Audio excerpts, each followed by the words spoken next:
Hello guys, welcome back to this channel. In this today's tutorial, I'm going to show you how you can adjust saturation in CapCut. Okay, let's get into it guys. Here I have opened my CapCut application, and first of all, I'm going to open up the project I have just created, this one, and I'm going to adjust the saturation of this video. If you want to adjust the saturation, we can go to the adjust menu.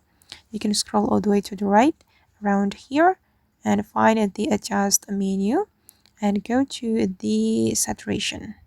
Okay, and here you can increase the saturation or decrease the saturation, and basically the saturation describes the intensity of the color. If we increase the saturation like this, it will make the color looks more stand out or stronger, as you can see.